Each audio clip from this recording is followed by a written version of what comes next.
12 días de guerra y casi 2 millones de refugiados. 500.000 niños han conseguido salir de Ucrania huyendo de las balas y de los bombardeos del ejército ruso. La solidaridad de los países vecinos está siendo admirable en todos los sentidos. Castilla y León ya ha habilitado las primeras plazas residenciales para estas personas.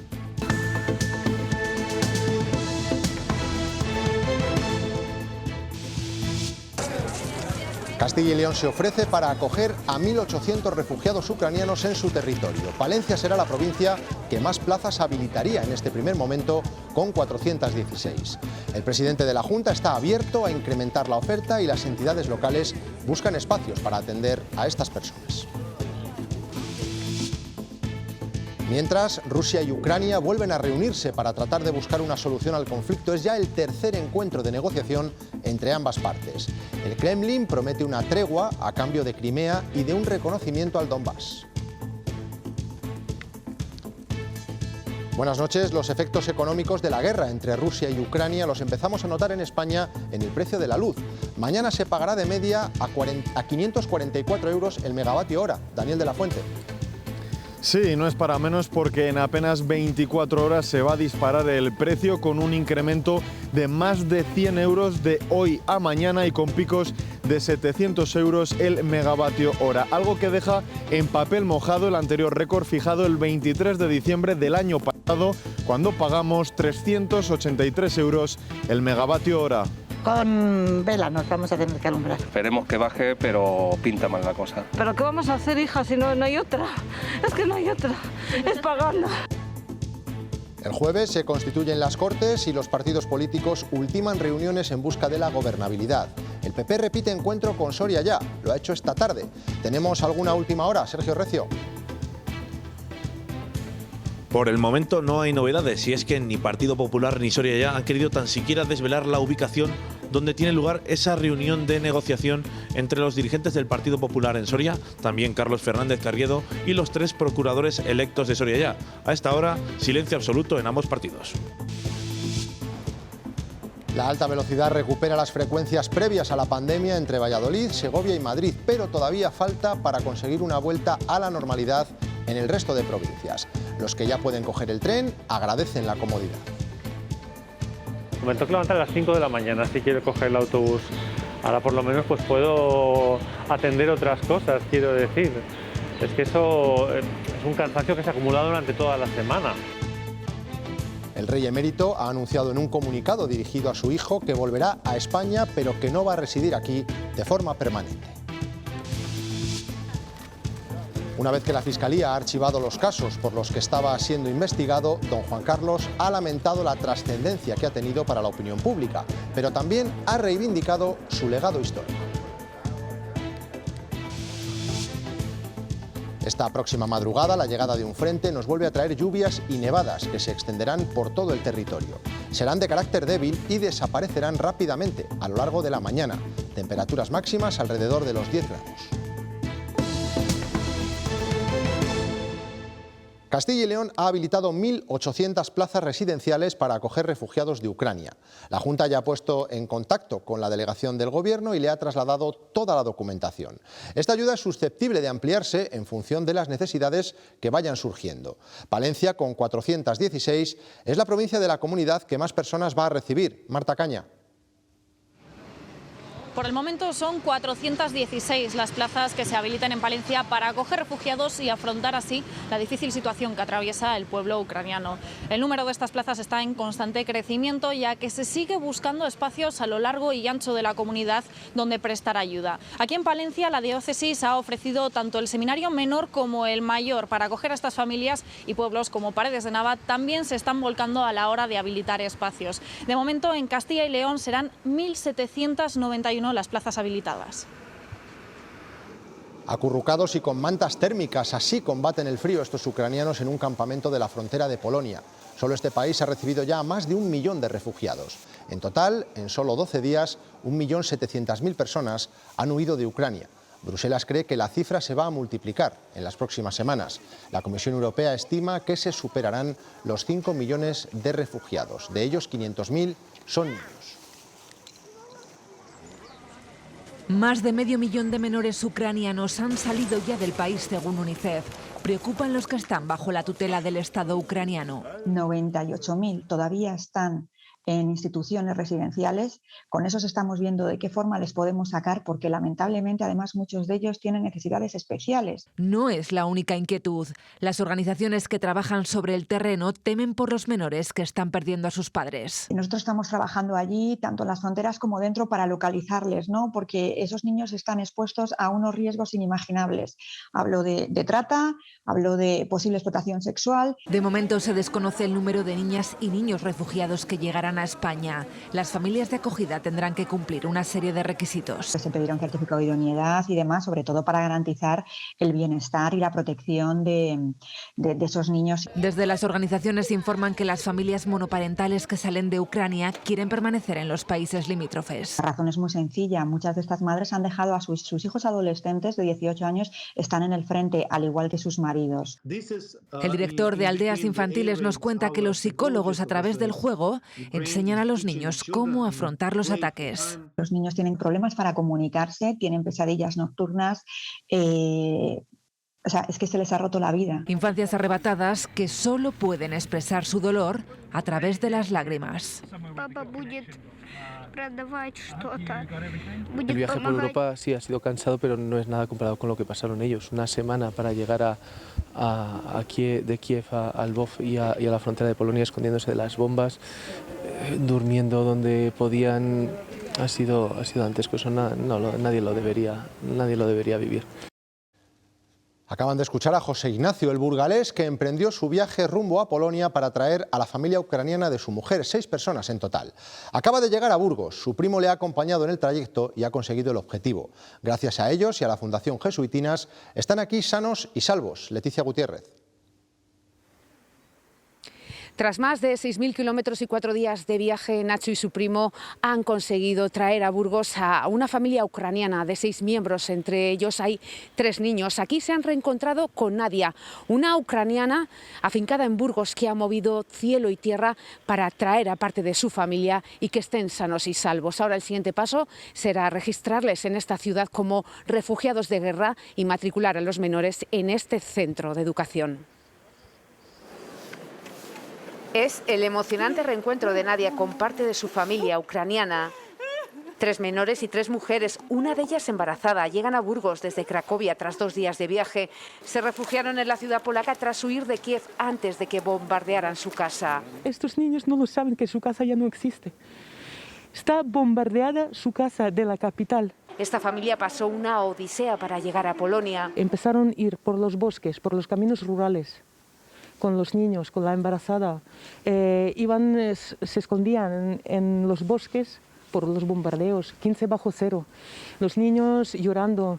De allí pudieron salir rumbo a España gracias a Nacho y a su primo. Sus ángeles de la guarda no dudaron en emprender un largo viaje por Europa para traerlos sanos y salvos. ¿Cómo no irles a echar una mano hasta ahí? ¿Cómo no ir a ayudarles después del infierno que están viviendo? En breve les registrarán como refugiados de guerra. Los niños serán matriculados en el Centro Blanca de Castilla. Apoyo para aprender español, también atención psicológica porque es importante y también coordinados con las ONGs de la ciudad de Burgos. Hoy Nadia es un poco más feliz, pero todavía tiene en Kiev a 4 miembros más de su familia. Que me ayuden a traer la familia, que no se rompe. Que este bebé que está en camino, que tenga padre. Los padres, los maridos, los abuelos se quedan allí y no saben qué será de ellos. Son conscientes de que no será fácil, pero no pierden la esperanza. La aviación y la artillería rusa siguen atacando objetivos civiles en Ucrania. Esta tarde han muerto al menos 13 personas en el bombardeo de una fábrica de pan cerca de Kiev. También sufren los misiles en Kharkov, en el este del país. Como ven, han destruido manzanas enteras de edificios. Ucrania está ralentizando la ofensiva rusa, aunque Vladimir Putin ya tiene a sus tropas muy cerca de Kiev. Hoy las dos partes han vuelto a sentarse a hablar en Bielorrusia después de una propuesta de Moscú para establecer corredores humanitarios con dirección a territorio ruso. Se van de Irpin con lo que pueden llevar encima, antes de que las tropas rusas se hagan con esta ciudad de 42.000 habitantes cercana a Kiev que sufre intensos bombardeos. El barrio en el que vivo es una ruina, no quedan casas que no hayan sido bombardeadas. Escapan entre las infraestructuras dinamitadas por el ejército ucraniano para ponérselo más difícil a las tropas rusas, mientras en la ciudad se escuchan los combates cercanos. Las fuerzas rusas están cercando Kiev en el norte y centran sus ataques en el sur en Mykolaiv y Mariupol, en su empeño por dejar a Ucrania sin salida al mar. Por segundo día consecutivo no han entrado en funcionamiento los corredores humanitarios, aunque las dos partes sí que dicen haber avanzado en este asunto en la reunión bilateral que han mantenido en Bielorrusia. ¿Cuántas muertes más hacen falta para establecer una zona de exclusión aérea sobre Ucrania? Es la exigencia del presidente ucraniano, pero la OTAN la sigue descartando. Sí que avanza la Comisión Europea al abrir el proceso de adhesión de Ucrania, Moldavia y Georgia. Es la respuesta a la agresión de Vladimir Putin. Por su parte, Moscú ha elaborado una lista de países hostiles, en la que están Estados Unidos, Reino Unido y los 27 de la Unión Europea, entre ellos España. Parte del armamento español ya ha llegado a Ucrania, como los lanzagranadas como el que muestra este soldado. Las consecuencias económicas de la guerra están colaborando en el desorbitado precio de la luz. 544 euros el megavatio hora. Ese es el coste que marcará mañana, su máximo histórico, con 100 euros de diferencia sobre el anterior que se había alcanzado en el día de hoy. Pero es que de 7 a 8 de la tarde del martes alcanzará los 700 euros. Un récord que, por desgracia, no va a ser el último. Daniel de la Fuente. Sí, a los precios abusivos que ya estábamos teniendo en los últimos meses hay que sumarle las consecuencias de esa invasión de Rusia a Ucrania que eso va a tener en el precio de las energías. De hecho, el valor TTF holandés, que es el valor de referencia a nivel europeo en el precio del gas, se incrementa un 28% de cara a abril. El precio del barril de Brent está en 130 euros y el precio de la electricidad mañana pulveriza todo su récord con picos de hasta 700 euros el megavatio hora. En medio de esta situación, mañana se reúne la Comisión Europea para poner sobre la mesa medidas que reduzcan la dependencia energética que tenemos de Rusia. Récord tras récord, hacer este gesto se ha vuelto casi un lujo en nuestras facturas. Esto va a ser cada día peor. Pues cada vez más gordas. Aprendimos las horas valle, llanas y punta, pero ya ni las más baratas llegan a serlo. Este martes el megavatio hora se moverá entre 425 euros y los 700 que se pagarán a las 8 de la tarde. Que no puedes estar pendiente, que si la lavadora una hora, que si estás haciendo una vida más o menos normal, ¿eh? Con vela nos vamos a tener que alumbrar. Y la subida impacta de lleno en los bolsillos de casi 2 de cada 3 hogares y pymes con tarifa regulada. Todos los precios pues ya haremos cuentas a final de año, porque también están subiendo los cereales y todo. Hay que tener en cuenta que el gas sigue a la deriva. A la apertura de mercado su precio se ha disparado un 75%. Pero lo noto más en el gasoil y la gasolina, mucho más. Nuestra comunidad registra la mayor subida de precio de estos combustibles, casi 30 céntimos más que hace un año. Esperemos que baje, pero pinta mal la cosa. Este lunes el barril de Brent ha tocado los 130 euros. Efectos de una guerra que se notan también en la cesta de la compra. Hemos visto que en los últimos días se ha incrementado el precio del aceite de girasol. De Rusia y de Ucrania sale la mitad de la producción mundial. Hay preocupación y se nota, por ejemplo, en las cadenas de supermercados que ya limitan las ventas de este producto. El racionamiento ya ha llegado al aceite de girasol. Algunos supermercados ya han decidido limitar su compra. Pues no había. Ahora venimos del líder y no hay nada. El aceite, aunque sea el oliva, se está notando también. Todavía tenemos casi 2 meses de margen para actuar. De las 57 millones de toneladas de pipas de girasol cosechadas en 2021, unos 33 millones proceden de Ucrania y Rusia. Apenas hay alternativas que puedan compensar esta producción y España importa el 57% del aceite que consume. Es preocupante porque esa dependencia se concentra todo en un semestre del año, que es el primer semestre en el que estamos. En ese sentido, si la guerra hubiera empezado en el segundo semestre, no estaríamos tan preocupados. Como en toda crisis, también se presentan oportunidades que se permita incrementar el cultivo de girasol nacional. Ciclos cortos, o sea, que pudiera tener una cosecha rápida, es ahora una oportunidad clarísima para la agricultura. Reclaman al gobierno medidas rápidas. De facilitar la llegada de ese girasol argentino. Decisión que además debe tomar cuanto antes, porque ya hay cada vez mayor interés de otros países que también se han quedado cortos. Si no se encuentran soluciones, esta escasez se extenderá a otros sectores como el de las conservas, el de las galletas o hasta la hostelería, que tendrán que echar mano de otro tipo de aceites. Si llaman a mi hijo, que ya tiene edad tal, que si le llamasen a filas a la guerra, pues es lo que más me ha impactado así directamente, que diría, le escondería, iría yo. Y cuando vemos a la gente que se van con gente mayor, con niños... Vas acumulando en la mochila, primero el COVID, ahora esto. Pero esta guerra, pues yo creo que es que nos ha terminado de rematar. El impacto psicológico de la guerra añade lastre al estado anímico del ciudadano medio. Han sido muchos acontecimientos negativos en poco tiempo. Es frecuente el decaimiento, incluso la ansiedad, pero también es importante saber cómo gestionarlo. En 2 años hemos vivido una pandemia mundial, la erupción de un volcán y ahora una guerra. En tratamiento psicológico desde que empezó la pandemia. Hablo con gente joven y todo y le está afectando mucho. Un poco agobiante. Agobiante, sí. Vas acumulando en la mochila, primero el COVID, ahora esto, y dices, ¿y cuál será lo siguiente? Y la incertidumbre es el sentimiento que más nos cuesta gestionar. Cuando tú no lo puedes controlar, pues eso te genera un estado prácticamente de indefensión y esa inseguridad pues intentas compensarla precisamente intentando controlarlo todo, ¿no? Y ahí aparecen, ese es el origen de muchas de las trastornos o de las obsesiones.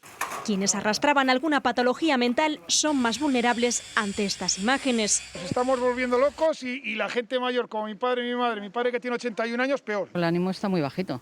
Pienso que no sé si nos va a tocar algo. Y las consecuencias para el resto de la población las veremos después. Ansiedad, depresiones, trastornos compulsivos, agresividad, dificultades de relación. Desde el Colegio de Psicólogos nos aconsejan racionalizar la información que vemos y recurrir al apoyo social. Nueva reunión entre PP y Soria ya de cara a la formación de las Cortes. Esta vez el encuentro ha tenido lugar en Soria, aunque los protagonistas no han querido revelar detalles. Sergio Recio. Sabemos que a esta reunión ha acudido Carlos Fernández Carriedo del Comité de Negociación del Partido Popular, pero ni siquiera conocemos la ubicación donde se han reunido populares y los 3 procuradores electos de Soria Ya. Conocemos que en esa negociación se pondrán en común ambos programas para intentar llegar a algún tipo de acuerdo de cara a la legislatura, pero ni Soria Ya ni Partido Popular quieren desvelar nada de un encuentro en el que ha reinado el hermetismo. Los interrogantes sobre el próximo gobierno de Castilla y León siguen sin despejarse, y eso pese a que este jueves se constituyen las Cortes y por tanto este día deberían perfilarse qué opciones para gobernar son viables. Con Soria Ya, el PP podría asegurarse la presidencia del Parlamento Autonómico, pero no la de la Junta.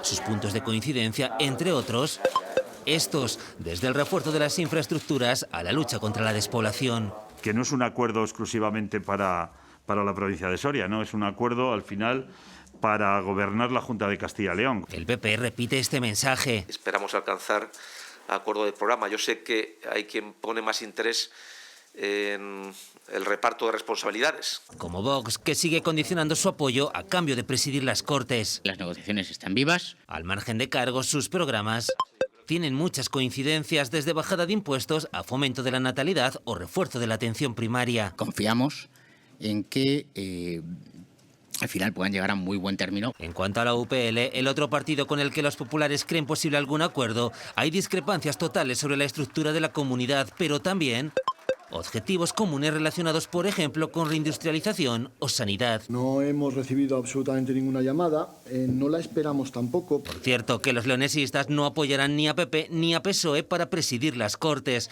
De esta forma, los populares podrían necesitar solo a Soria Ya para alcanzar esa presidencia. Y en esta recta final para la elección de los miembros de la Mesa de las Cortes, el PSOE apura también sus posibilidades y pide a los grupos minoritarios el respaldo para su candidata. Al PP le recuerda que es el único partido de la comunidad que mantiene abierta la posibilidad de un acuerdo con Vox. Rubén Hernández.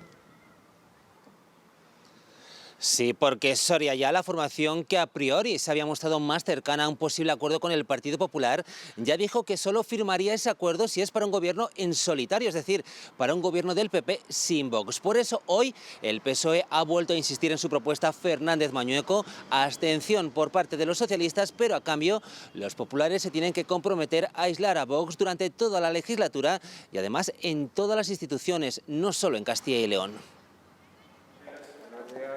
15 días después de esta reunión, con ningún espacio para el acuerdo y en las horas clave para ver hacia dónde puede ir la gobernabilidad de la Junta, el PSOE insiste en su propuesta. Un veto democrático a la extrema derecha, que abandonen los acuerdos con la extrema derecha. Y estamos y seguimos dispuestos a hablar en esos términos. Dejar a un lado cualquier negociación con Vox, eso sí, en todas las instituciones. En todos los sitios, porque si no, lo que estaremos haciendo es pues caer en esta hipocresía en la que cae el señor Feijóo, que pretende sin ningún pudor pactar con Vox allí donde les necesitan y que nosotros les demos los gobiernos allí donde no puede. No, eso no es. Y para toda la legislatura. Es que de nada sirve investir con la abstención del Partido Socialista el señor Mañueco si al día siguiente el señor Mañueco, que ya le conocemos, pacta con Vox los presupuestos, las leyes. Es la posición que pusieron sobre la mesa varones del PSOE como Óscar Puente. Soluciones de mayor moderación creo que le vienen muy bien a España y que le vienen bien a Europa, y más en el momento que estamos viviendo. Moderación que insisten es su única pretensión porque no pedirán ningún cargo.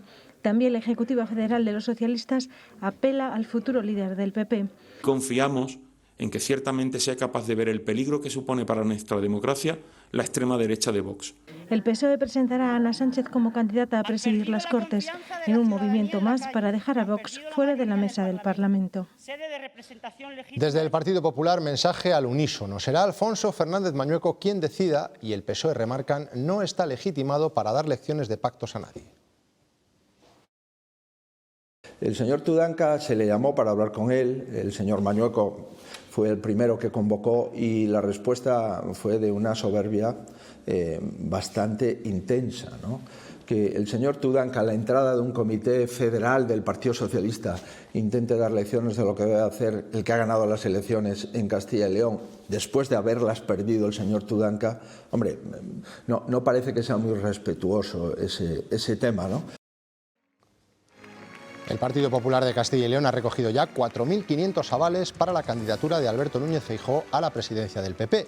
Una cifra que podría incrementarse porque hasta el 9 de marzo pueden recibirse más. Es un respaldo no solo de la dirección regional. Llegan también avales de alcaldes, concejales afiliados y cargos públicos en toda la comunidad. Queridos amigos. La mascarilla en interiores podría tener los días contados. El anuncio de Pedro Sánchez de que muy pronto podría eliminarse esta restricción cambia el escenario de la pandemia. Según él, es una decisión que deberá tomar la ministra de Sanidad. Ese anuncio podría llegar este jueves, cuando Gobierno y comunidades autónomas se reunirán en Zaragoza para abordar cómo afrontar de ahora en adelante el COVID. Supondría empezar a decir adiós al símbolo más importante desde el inicio de la pandemia. Samuel Senovilla. Comenzaron siendo contraproducentes, pasaron a ser recomendables y después obligatorias en centros de trabajo y transporte público para finalmente serlo en todo interior público. Cuando apenas se cumple un mes del fin de la exigencia de la mascarilla en exteriores, se piensa en el siguiente gran paso: eliminar su obligatoriedad en interiores. Así lo ha hecho saber este fin de semana el presidente Pedro Sánchez. Entre los ciudadanos, división de opiniones, y los expertos abogan por una desescalada paulatina y por tener mucha prudencia, pero quizá este gesto comience a ser el principio del fin de la pandemia. Cuando se cumple un mes sin mascarillas en la calle, Sánchez anuncia un paso más. Y pronto, cuando nos diga la ministra de Sanidad, vamos a poder quitar la obligatoriedad de las mascarillas en el interior. Todavía no hay fecha, pero partidos como Vox quieren que sea ya. Hace 6 meses exigimos que se liberase a los niños de las mascarillas en los colegios. Yo creo que ha llegado el momento. El asunto estará sobre la mesa en la reunión de este jueves en Zaragoza. Comunidades como Madrid o Asturias lo han planteado, pero la decisión final le corresponde al Gobierno. Castilla y León cree que se debe hacer de forma progresiva, teniendo en cuenta la incidencia que está bajando, pero se mantiene aún en riesgo alto. Cautela. Y según lo que se decida a través del Ministerio de Sanidad, a través del Consejo Interterritorial, respecto a las mascarillas, pues se actuará en consecuencia. Los expertos creen que es una medida que terminará llegando, pero que se debe hacer poco a poco. Sabiendo, por ejemplo, si se empieza a eliminar la mascarilla en interiores en algunos grupos de edad, pues que eso no está teniendo una repercusión en cuanto al incremento de la incidencia. Igual que en el exterior, hay quien no ve el momento de quitársela, pero otros la seguirían utilizando. Yo la llevaré todo lo que pueda. Ya bastante llevamos como para volver para atrás. Ya estamos hasta las narices de estar como los perros ya, con el bozal puesto. Pues tendrán que dejar ir haciendo vida normal. Vida normal de la que cada vez estamos más cerca. Ese adiós a las mascarillas en interiores podría chocar con el leve repunte de casos. Tras más de un mes de bajada de la incidencia y pese a no haber bajado del nivel alto de alerta, hay indicios de que se podría haber tocado suelo. La incidencia a 7 días acumula varias jornadas de recuperación, en el entorno de los 200 casos por cada 100.000 habitantes. Ha subido 20 puntos desde el jueves. Pablo Carretero. De hecho, Zamora es la única provincia que no ha llegado a salir de ese estado de riesgo extremo. Ahora mismo la incidencia acumulada a 7 días se sitúa en 280 casos por cada 100.000 habitantes, que son 30 puntos más que el pasado jueves. De esta manera se rompe la racha descendente que se llevaba registrando desde finales del mes de enero. Además, los fallecimientos todavía siguen siendo notables. A lo largo del fin de semana se han registrado hasta 20 en toda nuestra comunidad y 2 de ellos han sido en esta provincia. El Tribunal Supremo ha concluido que la Junta de Castilla y León no era competente para fijar el toque de queda a las 8 de la tarde. El Gobierno regional lo decretó el 15 de enero de 2021 hasta que el Supremo lo suspendió un mes después.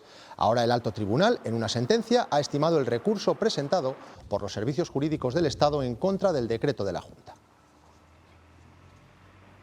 Desde esta mañana Renfe ha recuperado las frecuencias de AVE de Valladolid y Segovia con Madrid de antes de la pandemia. Un servicio muy demandado por los usuarios, aunque todavía no se ha completado en todas las provincias.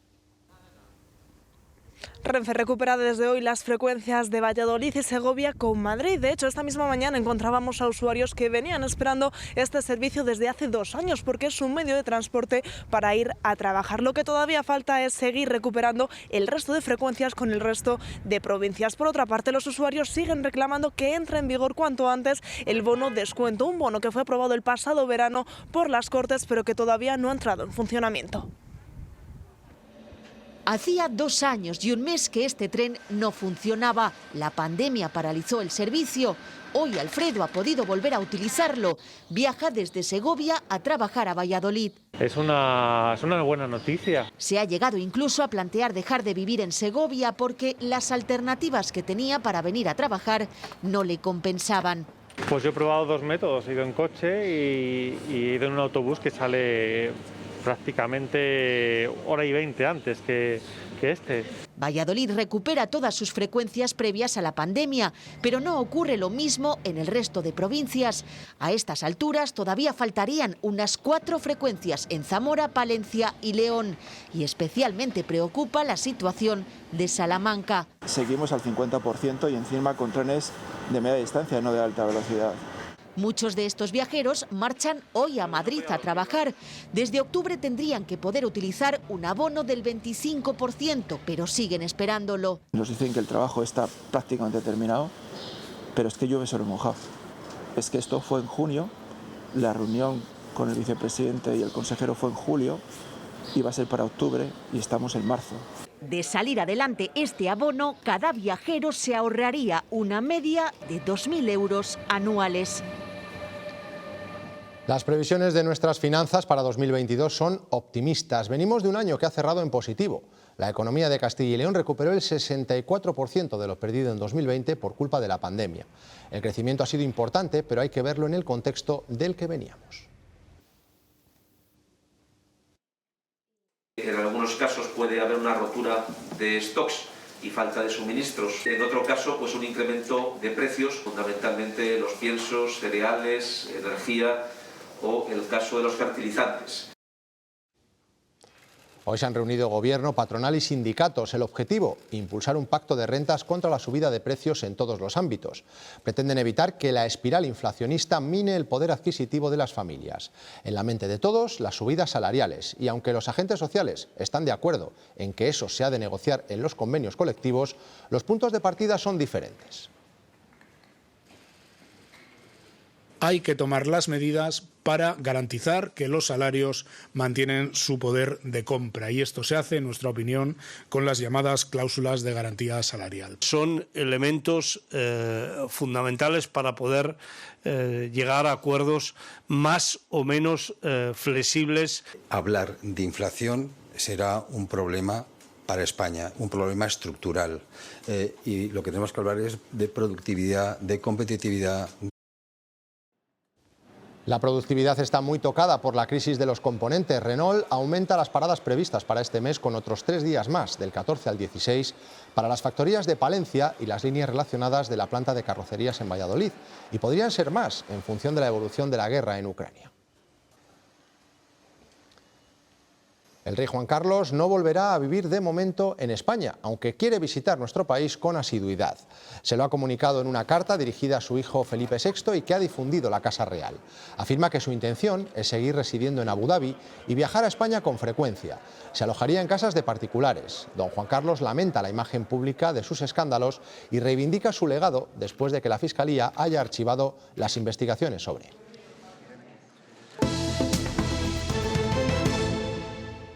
Hoy hemos conocido la unidad de investigación de la Guardia Civil de León. Hay 6 en todo el país. Son claves para encontrar a los culpables de crímenes y casos sin resolver. Detectar la falsificación de billetes y de documentos públicos es una de sus especialidades. El Laboratorio de Criminalística de la zona de Castilla y León cuenta con 3 departamentos de investigación. En la unidad de balística estudian armas, municiones y trayectorias. También realizan cotejos. Para ello cuentan con un prototipo en desarrollo en el que disparan, recuperan proyectiles para así poder compararlos con los localizados en escenas del crimen. Los casquillos o los proyectiles o las vainas, cuando hablamos de cartuchos semimetálicos de caza que se han obtenido, se remiten a Madrid. Y esa base está interconectada con Europa. Ha dado positivos con Alemania y creo que con Portugal. La falsificación de documentos públicos o papel moneda es uno de los delitos que más investiga la unidad de grafística. Aunque los delincuentes sofistican cada vez más sus sistemas, los agentes ofrecen varias claves para que cualquier ciudadano pueda diferenciar un billete falso de uno auténtico. Lo primero que tenemos que hacer es tocar el billete, mirar el documento y luego girar el documento. Por ejemplo, hay unas tintas que según se mueven van variando el color. En incendios trabajan para determinar si los fuegos son fortuitos o provocados. El objetivo de los informes periciales de las 3 unidades es asesorar a los jueces. En el día previo al 8 de marzo, el presidente del Gobierno ha participado en un acto en el Centro Cultural de Madrid con la ministra de Igualdad. Pedro Sánchez ha mostrado su preocupación por la violencia machista y la tolerancia de los jóvenes a esta lacra. No podemos bajar la guardia ni un instante. Cuando hay acción hay reacción y la estamos viendo en nuestra sociedad.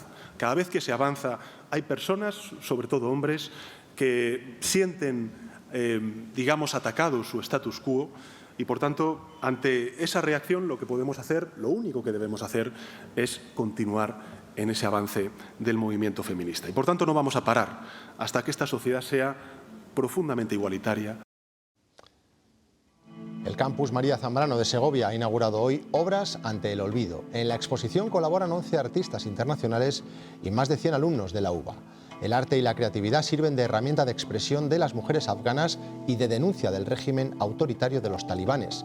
Esta muestra forma parte del programa de actos del 8M.